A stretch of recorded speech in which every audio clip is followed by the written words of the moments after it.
What if the biggest mystery in Silo Season 3 isn't what destroyed the world, but why someone was preparing for it long before everyone else even understood what was coming? Because Episode 7 quietly gives us something far more disturbing than another glimpse of the underground civilization.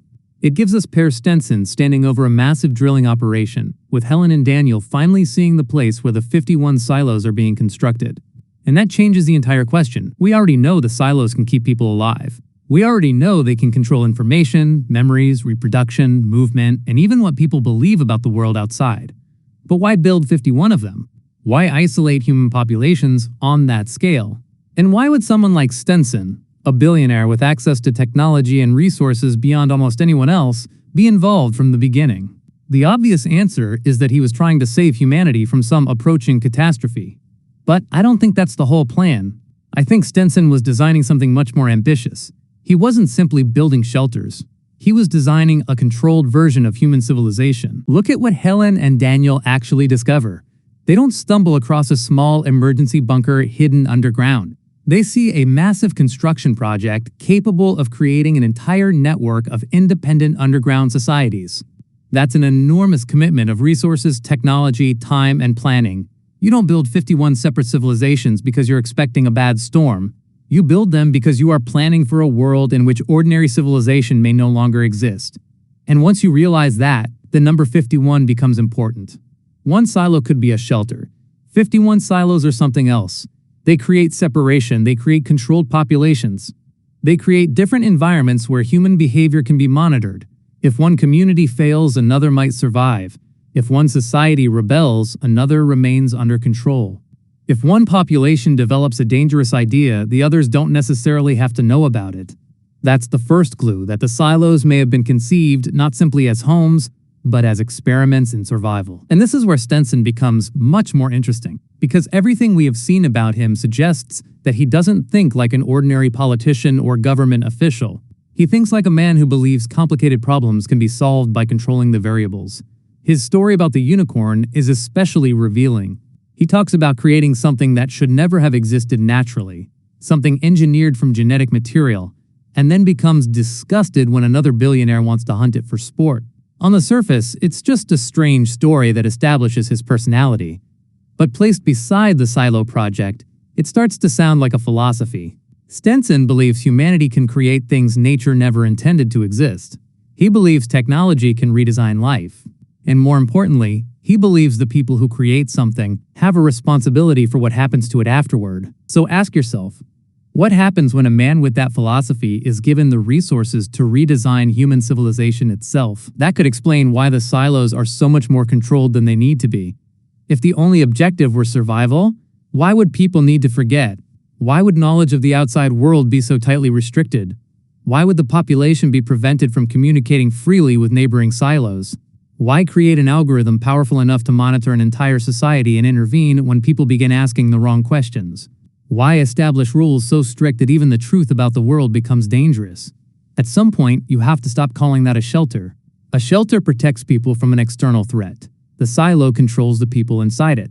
And that distinction may be the key to understanding Stenson's original plan. The algorithm is therefore one of the biggest pieces of evidence. We have spent much of the series looking at it as some kind of mysterious artificial intelligence controlling the silos, but perhaps that's looking at it from the wrong direction. What if the algorithm was never created simply to keep people alive? What if its original purpose was to make sure the experiment remains stable? Think about what the system does. It monitors behavior. It reacts to rebellion. It manipulates information. It understands threats before ordinary residents do. It can influence people through memory suppression and psychological pressure.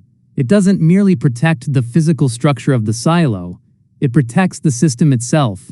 And if Stenson was involved from the beginning, then perhaps the algorithm is not the villain that hijacked the silo project. Perhaps it is doing exactly what it was built to do. That would also explain why memory becomes so important. At first, the memory drugs seem like another terrible tool used by the people running the silo. But Episode 7 makes the consequences much clearer. Bernard knows what happened the last time widespread memory loss hit the population. Gloria's knowledge of the previous disaster reveals that people didn't simply forget a few details. They began losing pieces of themselves. They forgot why they were angry. They forgot who they were. They forgot the people they loved.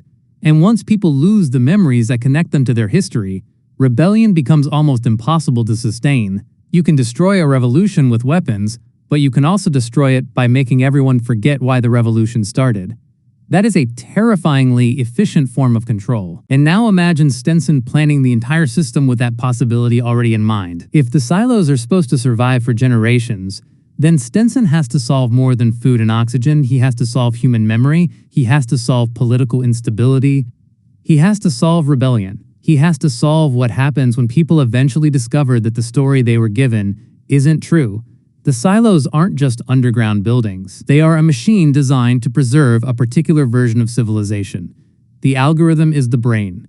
The rules are the nervous system. The memory technology is the reset button.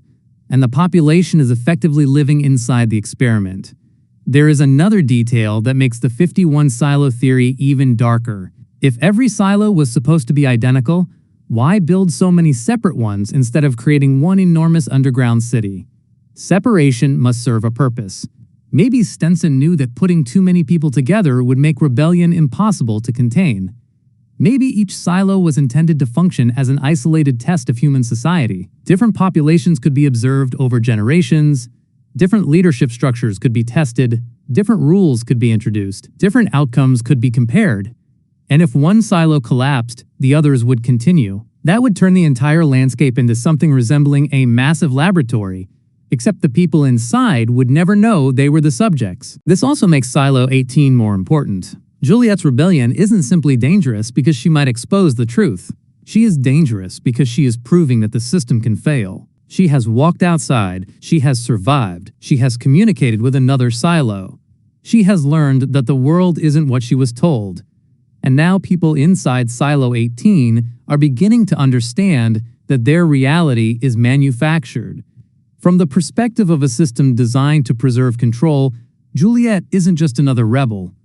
She's a variable the system wasn't supposed to allow.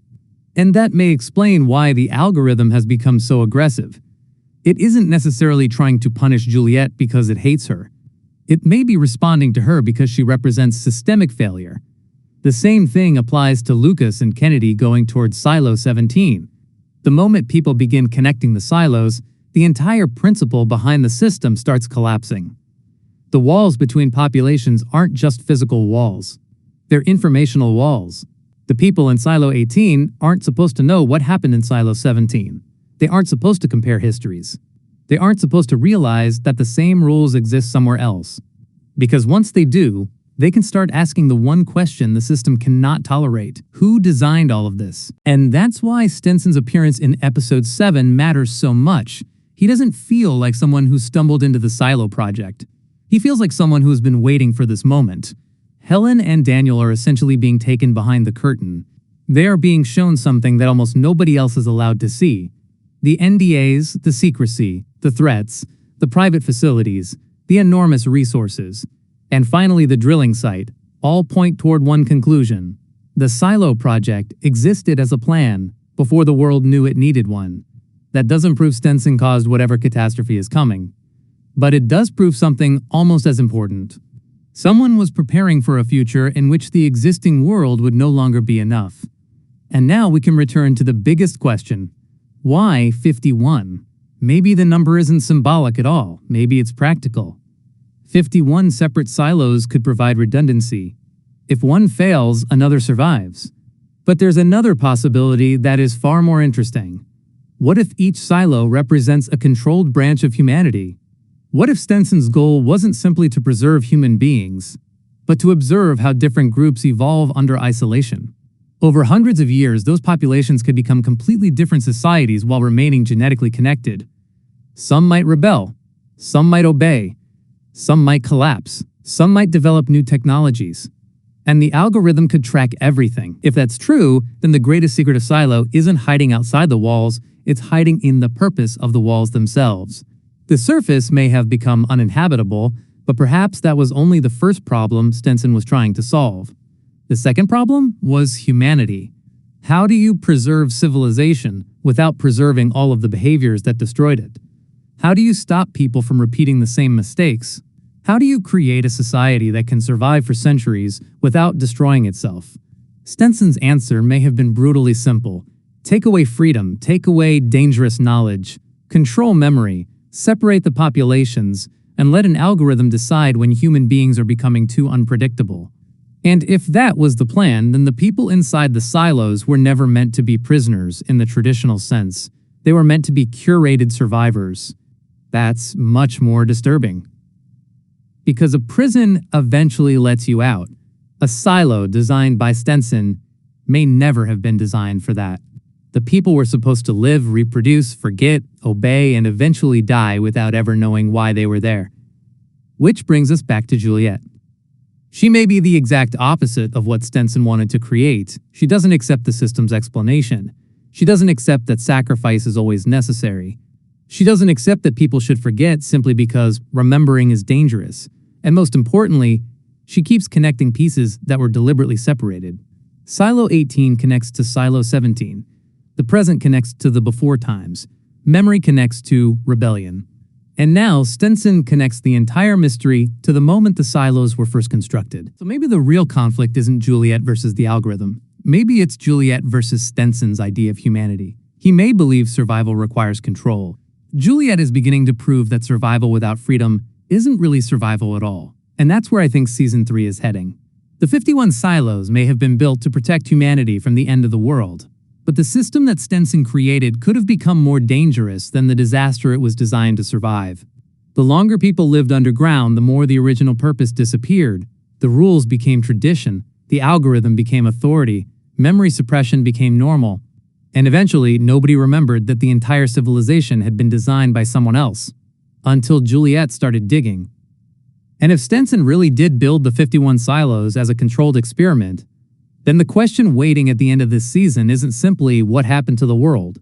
It's much worse. What happens when the people inside the experiment finally realize they're the experiment?